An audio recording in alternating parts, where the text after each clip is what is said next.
Okay. I've been a fan of the Ninja Turtles for many, many years.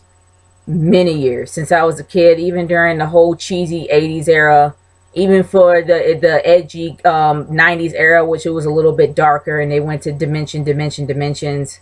Then yeah, I actually liked the first two movies and the third one doesn't exist.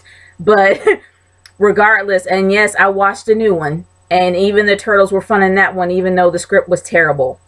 But I'm not talking about all that. The one thing that has puzzled me for many years, even during the 80s era, was why no female counterparts? Why no female turtles? And just when they actually was going to have one for the live action series that I did see when I was watching, when I was heavily into Mighty Morphin Power Rangers. And then they actually did have a meetup. But yeah, even when they have their live action series and they finally had a female counterpart, but when I saw the female counterpart, I was highly disappointed. Venus the freaking Milo with shell boobs. She was a female version of Leonardo. She was Leonardo on estrogen. That is who she was. Leonardo on estrogen. And I was so disappointed. And then her powers were weak at best. It would have been more insulting as she became more powerful when she developed her period. I was waiting for that ridiculous stereotype to kick in. But she literally had absolutely no reason to be on the show. It was a mess. A poorly done mess.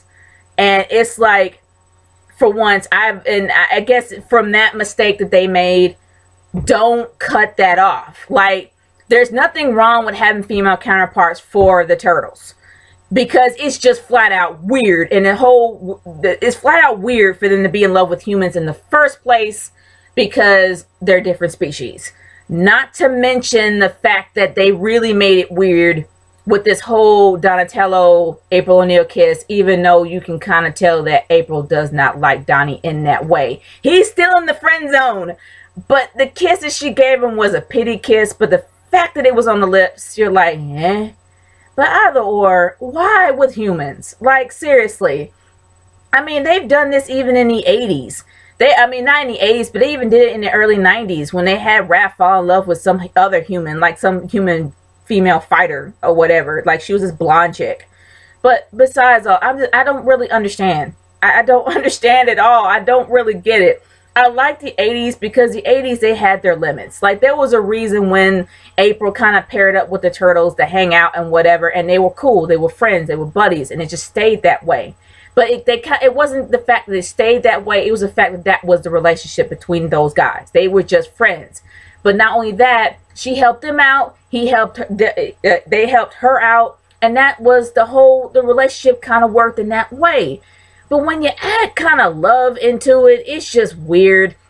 And not to mention that this is a show that comes up with really unique mutant characters daily.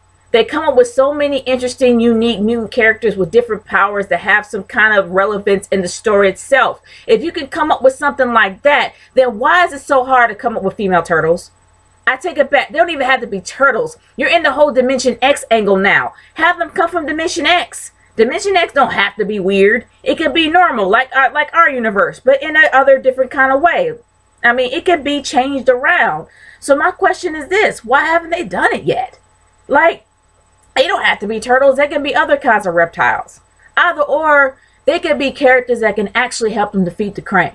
Especially when they've actually tried to defeat the Krang for years. Either or, you can come up with so many stories that comes with this and have people that actually fit. They actually did have a female reptilian counterpart for Raph, Mona Lisa, who was kind of sort of their equivalent of Amy Rose, but with the tail.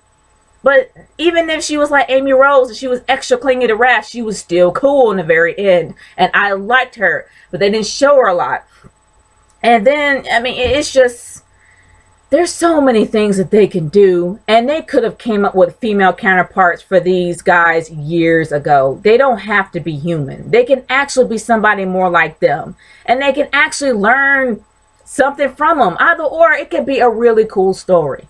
So my question is, if they came up with all these different kind of mutants throughout the entire series, especially the creativity they did with the Krang, Why haven't they not made females yet?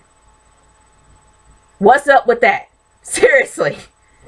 Make some female turtles, and if not turtles, make them reptilian, at least close to who they really are, because the human thing is just weird.